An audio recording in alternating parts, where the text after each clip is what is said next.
Hadi bir işe kız gap kılayla vatandaşlar görüp durup otursunuz. Mesela bir yerde 3 mesele oturuğa çıktı hazır. Bir işkili mesele bas. Buna da birincisi Tayvan'ın ciddi şirketi. Şur alaka şirketi Amerika'da şirket kurduğun buldu. Okşaş bir vakitte bir neç saat farkı var. Tesadüfi emas dedi yok kurka haberde. Kendillah yaka aldı da Cungo'nun Huawei şirketini teminleşke çekti mi koyduğun buldu. Bir yerke teminleş Android sistemisiyle teminleş çekti mi koyduğun buldu. Bu iş nayte fevkulaltı haber. Fevkulaltı vakada çılgı elinde yukarıki nima haberde vatandaşı. Neymiş haberi? Zaman yakı vakt cihetten hakikaten fevkulaltı haber. 5. ayın 20. günü Tayvan'da murasim.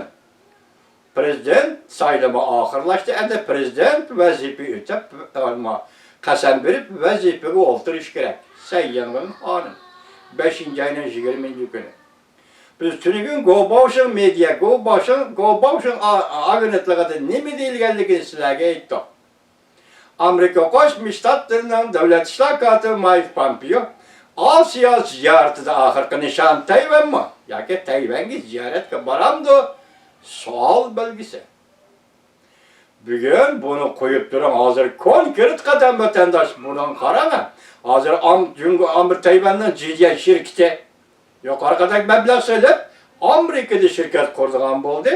Lakin Amerika'da pazarga çıkan, Amerika'da işlep çıkarışla şugullangan, Amerika'da yol tapkan Cungo'nun Huawei şirketini teminleş, Android'le teminleş, çektiğimi uçurdu. Hatta dünyadaki başka devletler şundak talep kılındı ki, bunu deyken Huawei şirketinin teknikçi, yani yerin ötközgüç teknikin işletildiğin devletler Amerika koşmuş tattırdın, ruhsat eliş gerek dedi. Bu işki meseleye üçüncü bir mesele koşup koymalı hürmetli vatandaşım. O mesele kaysı mesele? Siz gördünüz, 14. 15. günü Amerika koşmuş tattırdın devlet meclisi. Kengeş palatası da uygar. Kişilik hukuk, siyaset kanun layihası makullar. Mesele kaçandı bir vakti bir liksiye sözlüğe değilsinlerdi bağ mı?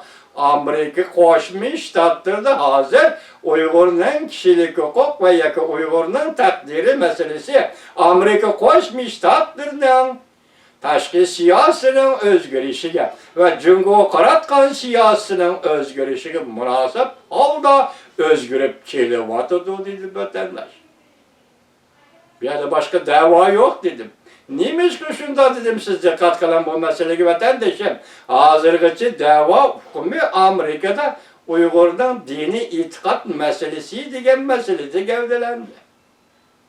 Mesela yakında oturuğa çıkıvatka hukumla mesela hukum yaratıcılarının sözü de Uygur'un medeniyetini yoktuş, medeniyet yok, şehir kitiydi.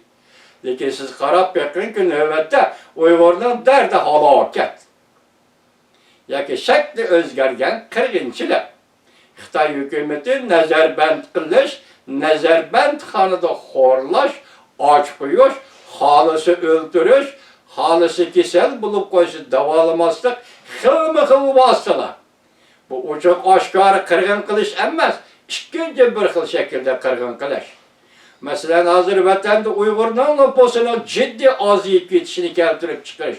3 milyon er kişini nezarband qilish ve şundaqla ayol zotini nezarband qilish bu orqali Uyg'urning nüfusini tizginlashni, azaytishni jiddiylashtirish.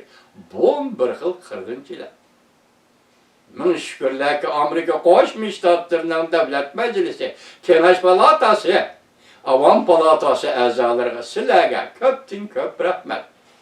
Gerçi bu qatimki ma'qullangan qonundan Uyg'urdagi kishilik huquq masalasiga oid qonundan mazmunlaridan to'liq xabardor bo'lmasakmi?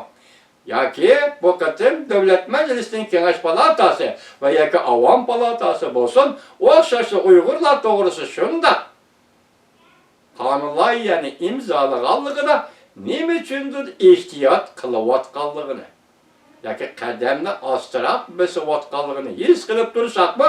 Lekin biz davlat majlisining Avam palata, Kengash palata a'zolariga rahmat aytamiz. Ötken yılı 12. ayının 3. günü Avam Palatası Uygurlar doğrusu bu kanun layihine, siyaset kanun layihesini makulladı de. Derhal Xitay'ın narazılığı şu dereceye yetti ki vatanda müstemleke Uyguristan'da bunu caylarga, naileге, vilayetli yukarı ülke derecelik organlarga tarqitib, Amerika Qo'shma Shtatlar hozir Jungo'ning ichki ishiga aralashdi degan temada muhokamalar olib bordi. Bu doğruda birinci qatim Jungo hukumati nochilik qildi. Nimishqa? Yoshirib qolmadi. Hem yoshirib qololmaydi. Bu qonunlarning 12. ayının 3.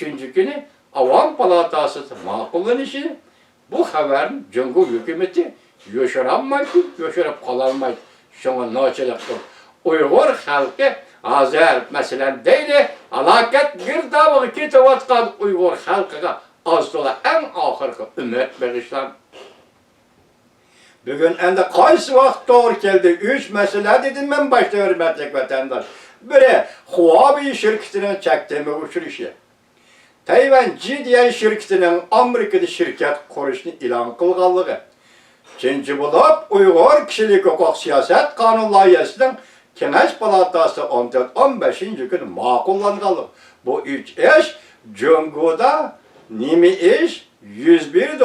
Bu kelgusidagi masala yoki ati o'gundagi masala deyli bugun Amerikada burilish, bir nuqtadan burilish, Jungo qaratgan siyosatda burilish, Jungo qaratgan tashqi siyosatda burilish, abstraktdan konkretlikka burilish yoki muloyimlikdan, yuvashlikdan masalani jiddiy o'ttirib qo'yishga burilish. Mana bu burilish bugun Amerikaning tashqi siyosiy o'zgarishga munosabatlik Uyg'ur masalasidan agishib kelayotganligini ko'rib. Hurmatli vatandosh. Ish shundoq bo'ldi. Ish shundoq bo'ldi ham. Endi bir yerde sizler ahırda gördüğünler bir haberdi. Nime dedi? Prezident Trump dedi ki ben Reis Xi Jinping bilen sözleşmeyim. Bu işki devlet otorisiz işki devlet başkanı için aytqanda. Bu fakat Asya'daki Jungo bilen Amerika devleti otorisiz yüz bergen iş. Burun tarihte bunda iş yüz bergen mi baş devletler bilen sözleşmeyim deydiğin iş yüz bergen mi bermegen mi haberimiz yok. Lekin bu pakatım hakikaten ciddi başta ettik. Reis Xi Jinping için aytqanda çoğun bir ümitsizlik. Prezident Trump için aytqanda bir gumon qilish. Mesela Reis Xi Jinping'in faziletidan gumon qilish. Gerçi prezidentimiz kech qolgan bo'lsa-mu, lekin dal vaqtida hozir siyoset o'zgarishi geldi. Siyoset o'zgarishi qarta faziletidan Reis Xi Jinping'in faziletidan gumon qilish. Ahirda yani şu haber nime değildi? Biz qarab turaylı. Pat arıdı nime iş yüz birdi? Bunun qaratmılığı qaysi derecede? Jungo Amerika münasebeti qartılgan mı? Yoki Jungo'nun ichki ahvoli, tashqi ahvoli qartılgan mı? Yoki savdo sohasi qartılgan mı? Siyoset, diplomatiya sohasi qartılgan mı? Yoki harbiy ishlar sohasi qartılgan mı? Aniq emas. Lekin Prezident Trump'dan shundoq deganligini boshda xabarni berganligini vatandoshlarga topshirdik. Pat arda yuz bergan o'zgarishga biz qarab turaylik. Hozir endi Prezident Trump biz Jungo bilan barliq munosabatlarni uzib tashlaymiz degandan keyin, uzib tashlashimiz mumkin degandan keyin Beijingdagi qattiq qo'llaylarga ko'rang Xitoy millatchilarini bo'shab ketganligini, ovozining tinjib ketganligini, ular aksi Beijing butun shaharda taslimchilar nazariyasidan yamrag'anligini ko'rib oldingiz vatandosh. Yo'l shu, Jungolik apandilar, yo'l shu. Hozirgi dunyoda sizlar o'ylagandek ish yo'q. Sizlar qilaman degandek ish yo'q. Sizlar orliqda Tayvanga popozor ishlatgan generallarga o'tirib chiqib, gullanayotgan Jungoning gullanish puristi qo'ldan ketdi. Biz Tayvanga qurol ishlatmaymiz dedi. Mana shundoq bo'ldi. Bu harbiy odamlar shundoq dedi. Lekin uning aksi Tayvanda Sayyimin prezident hukumati Prezident Sayın'ın hükümeti neme kıldı? Ulanın mı programımızı var? Cumhuriyet Halk Cumhuriyeti'nin vatandaşı birlik keltiriş programımızı bolgandak Gomindan'dan eşip gelgen Demokratlar Partisi'nin yeri şunda programımızı, partiye programımızı. O partiye programımız ne mi deyilgen? Devlette birlik keltiriş diye. Bugün Prezident Sayın'ın hükümeti Kanun Çıkarış Komiteti arkalık bu isimni öçürüp taşla. Yaki programı da elimitip onun ordağı ne mi dedi? Devletten terakkiyatıga.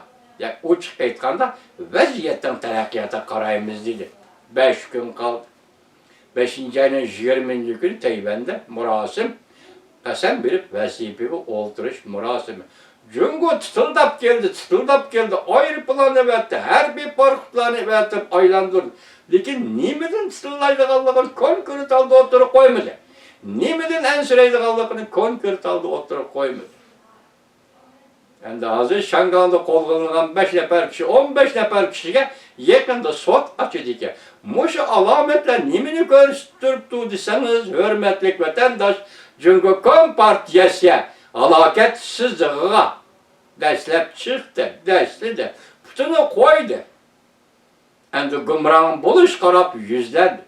Undan siz chet ellardagi Uyg'urlar ahvoli qarasangiz, hozir Xitoyning reaksiya davri kirganligi, gumron bo'lish davri kirganligi, yoki Kompartiyaning sakratga kirganligi va jiddiylashganligi uchun uni chet ellarga o'rinlashtirgan josuslari ciddileşmeye başladı. Biz Amerika Qo'shma Shtatlar hukumatining alaqadar münasibetlik organlarının bu qo'saq vaqtlarini qo'shig'ini bekib yurmasligini, Uyg'ur milletidan qayta tushunishini, Uyg'ur milletining taqdiriga qayta ko'ngil bilishini har qanday yordam berishyapti. Bu qo'saq vaqti qo'ymichilarga emas, Uyg'urning haqiqiy o'g'il qizlarini tepib, Amerika Qo'shma Shtatlarining qo'llashini ümit qilamiz.